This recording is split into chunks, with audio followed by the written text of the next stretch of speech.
2023 চনৰ 14 এপ্ৰিলত সৰুসজাই ষ্টেডিয়ামত বিহু নাছিলে বহু সহস্ৰাধিক নাচনীয়ে ঢুলিয়াই ঢোল বজালে বিশ্ব ৰেকৰ্ড হ'ল গ্ৰিনিজ বুক অফ ৱৰ্ল্ড ৰেকৰ্ডছত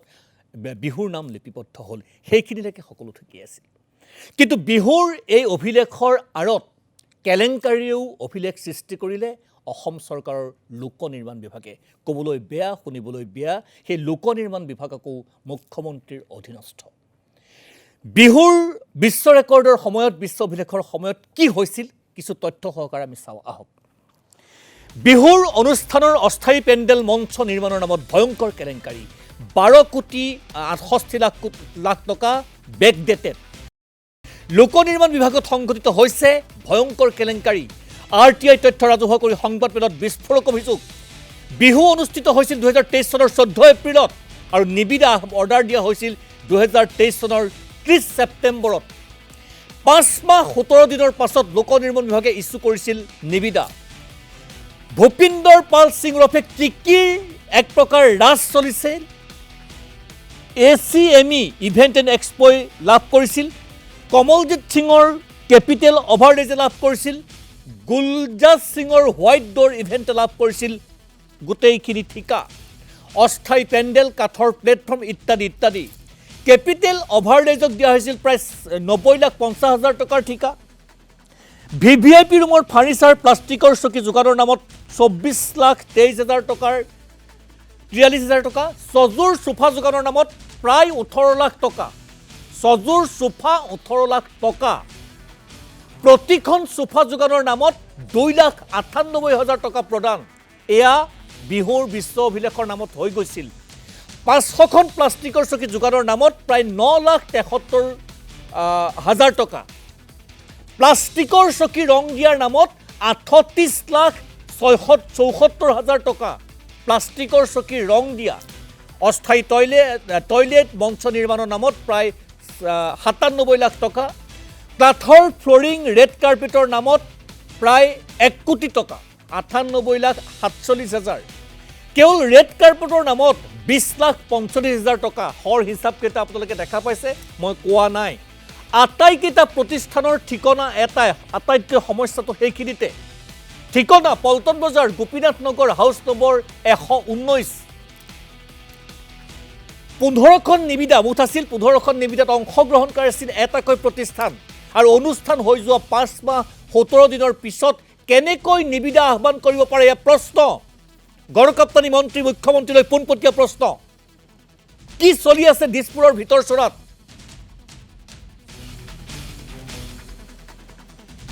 মুখ্যমন্ত্ৰী কেতিয়া উত্তৰ দিয়াৰ দাবী জনাইছে ৰাইজৰ দলে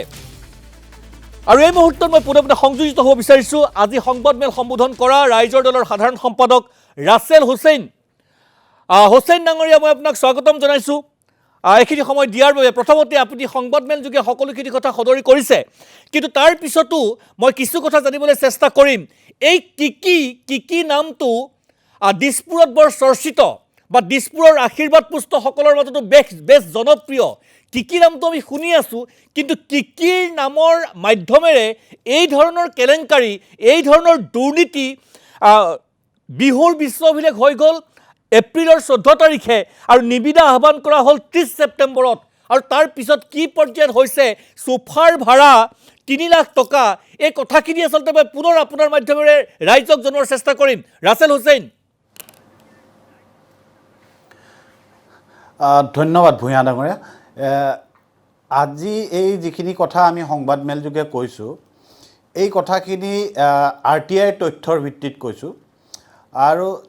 আটাইতকৈ আচৰিত কথা ইয়াত মৌলিক দুটা কথা আছে যে চৰকাৰী পক্ষই বিভিন্ন স্পষ্টীকৰণ দিব পাৰে কিন্তু মৌলিক কথা এটা হ'ল যে অনুষ্ঠান এটা অনুষ্ঠিত হৈছিল 2023 চনৰ 14 এপ্ৰিলৰ দিনাখন সেই অনুষ্ঠানটো হৈ যোৱাৰ 5 মাহ 17 দিন পিছত অৰ্থাৎ 2023 চনৰ ছেপ্টেম্বৰৰ 30 তাৰিখে কেনেকৈ নিবিদা আহ্বান কৰিলে আৰু এই নিবিদা আহ্বান কৰিছে লোক নিৰ্মাণ বিভাগ স্বয়ং সেই লোক নিৰ্মাণ বিভাগৰ দায়িত্বত আছে অসমৰ মুখ্যমন্ত্ৰী ডাঙৰীয়া আপোনালোকৰ চাগে মনত আছে যে একেই অনুৰূপ ধৰণৰ ঘটনা 2021 চনত এটা হৈছিল যে দিছপুৰৰ যেতিয়া ফ্লাইঅভাৰখনৰ খাজ খজ্জাৰ কাৰণে যেতিয়া ফ্লাইঅভাৰখনৰ সাজ সজ্জাৰ কাৰণে যেতিয়া উদ্বোধন কৰাৰ দিনতকৈ 5 মাহ পিছত লোক নিৰ্মাণ বিভাগে তাৰ নিবিদা আহ্বান কৰিছিল আৰু নিবিদা কোনে পাইছিল মুখ্যমন্ত্ৰীৰ পৰিয়ালৰ অংশীদাৰিত্ব থকা এজন সঞ্চালকে পাইছিল পৰিয়ালৰ ব্যৱসায়ত অংশীদাৰিত্ব থকা এজন সঞ্চালকে সেই কাম পাইছিল আকৌ পুনৰবাৰ এই ঘটনাটো হৈছে এইটোতো ভয়ানক কথা যে আমি কোনো কালে শুনা নাছিলোঁ যে 1947 চনৰ পৰা যে এনেকুৱা ধৰণৰ ঘটনা শাসকীয় দলত থকাৰ পিছত সুখৰামৰ দৰে কেন্দ্ৰীয় মন্ত্ৰী টেলিকম মন্ত্ৰীয়ে 4 কোটি টকাৰ কেলেংকাৰীৰ কাৰণে জেলৰ ভাত খাব লগা আছিল এতিয়া এই বিজেপি চৰকাৰে খুচুৰা পইচাৰ কেলেংকাৰী হোৱা বুলি কৈও বিৰোধীক ইডি আৰু CBI লগাই জেলত ভৰাই এতিয়া মুকলিভাৱে আমি ৰাইজৰ দলে প্ৰশ্ন কৰিছোঁ যে কেনেকৈ এটা অনুষ্ঠান অনুষ্ঠিত হৈ যোৱাৰ পিছত আৰু এয়া অনুষ্ঠান এলাবেচা অনুষ্ঠান নহয় এয়া হ'ল অসমৰ সাধাৰণ জনগণৰ আৱেগ যে বিহুক লৈ বেপাৰ কৰা হ'ল বহিৰাগতক লুণ্ঠন কৰিবলৈ পথ ওলাই দিয়া হ'ল আৰু তাতকৈ ডাঙৰ কথাটো হৈছে যে কেনেকৈ এটা পৰিয়ালৰে অঙহী বঙহী এই 3টা কোম্পানী কমলজিৎ সিঙৰ কেপিটেল অভাৰলেজ আৰু ভূপিন্দৰ পাল সিং যিজন মেইন হোতা কি বুলি কয় তেওঁ এজন আৰু গুৰজাজ সিং এই 3জন ব্যক্তিয়ে 15খন নিবিদাত সিংগল টেণ্ডাৰ কাৰণ কিয় যদি পকেট টেণ্ডাৰো হয় তেতিয়াও 3খন কোটেশ্যন লাগে ইয়াতে সিংগল টেণ্ডাৰত কেনেকৈ তেওঁলোকে কাম এলট কৰিলে এইটো হ'ল মৌলিক প্ৰশ্ন আৰু 3টা ফাৰ্মৰে 3টা প্ৰতিষ্ঠানেই হৈ গ'ল ৰাছেল হুছেইন ডাঙৰীয়া কাম হৈ গ'ল অনুষ্ঠান হৈ গ'ল তেওঁলোকে কাম কৰিলে তাৰ পিছত নিবিদা গোটেই নিবিদাৰ প্ৰক্ৰিয়াটোৱে দেখোন ভেকু ভাওনা নাই গোটেই ঘটনাটো হ'ল কি যে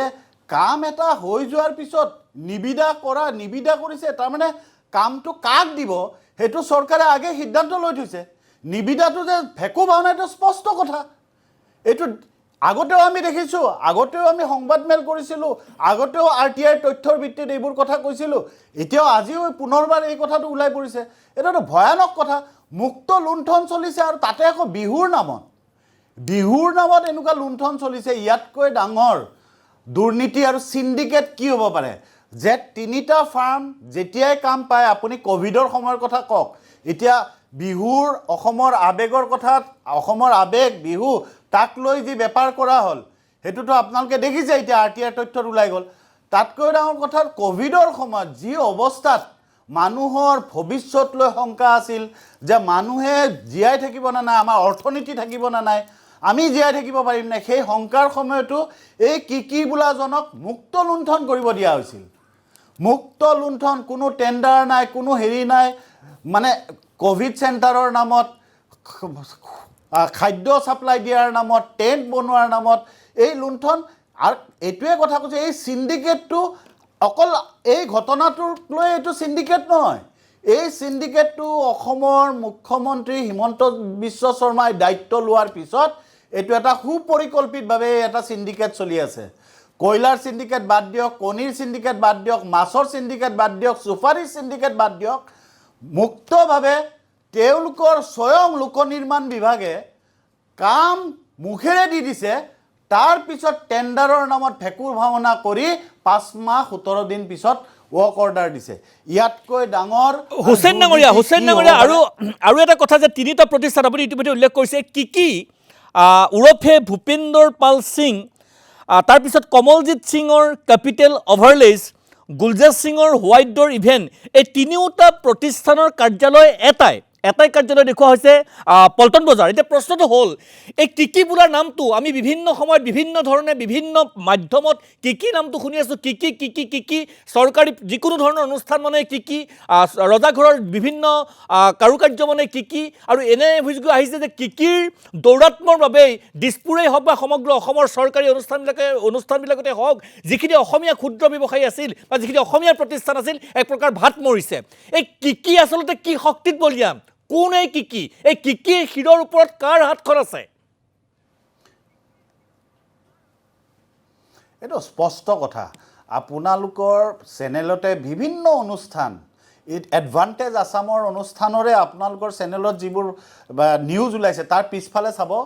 এগৰাকী ব্যক্তি থাকে সেই ব্যক্তিগৰাকী পিছে পিছে ঘূৰি ঘূৰে মুখ্যমন্ত্ৰীৰ অতি ঘনিষ্ঠ এইগৰাকী হ'ল কি আৰু সেইটো সকলোৱে জানে এইটো মুকলি মানে সকলোৱে জানা কথা আপুনি বেলেগ কথা বাদ দিয়ক মই আপোনালোকৰ টিভিতে দেখিলোঁ দে কোনোবা অনুষ্ঠানত মুকলি বাৰ্থডে এনিভাৰ্চাৰী কিবা এনেকুৱা ধৰণৰ ব্যক্তিগত অনুষ্ঠানবোৰতো টিভিত দেখিছোঁ যে কি বোলা মানুহজন পিছফালে থাকেই এইটো হ'ল মুখ্যমন্ত্ৰীৰ স্বয়ং একদম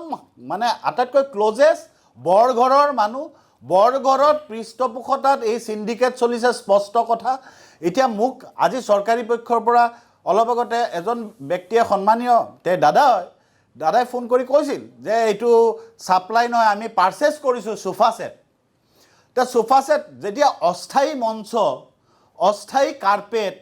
টেণ্টৰ নামত অৰ্ডাৰ ৱৰ্ক অৰ্ডাৰটো আমি চাইছোঁ তাত পাৰ্চেছ অৰ্ডাৰ বুলি নাই ছাপ্লাই বুলি লিখা আছে স্পষ্টভাৱে তে এই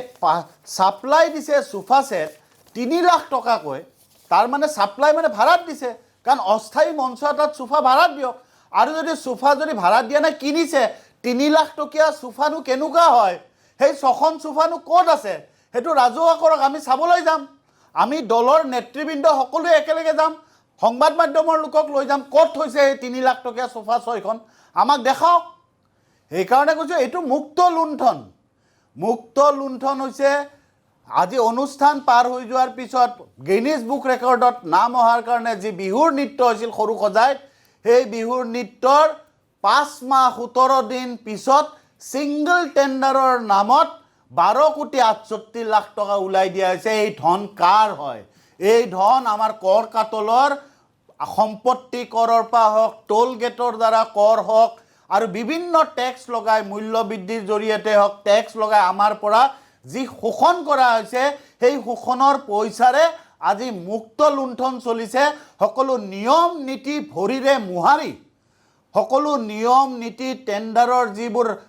চৰকাৰী প্ৰক্ৰিয়া আছে সেই প্ৰক্ৰিয়াবিলাকক ভৰিৰে মোহাৰি ডাষ্টবিনত পেলাই এই চৰকাৰখনে কেৱল চিণ্ডিকেট চলাই লুণ্ঠন কৰা আৰম্ভ কৰিছে স্পষ্ট কথা ধন্যবাদ জনাইছোঁ ৰাছেল হুছেইন এয়া অত্যন্ত পৰিতাপৰ কথা মই এইখিনি সময় দিয়াৰ বাবে ৰাছেল হুছেইন ধন্যবাদ জনাইছোঁ আৰু আমিও অনাগত সময়ত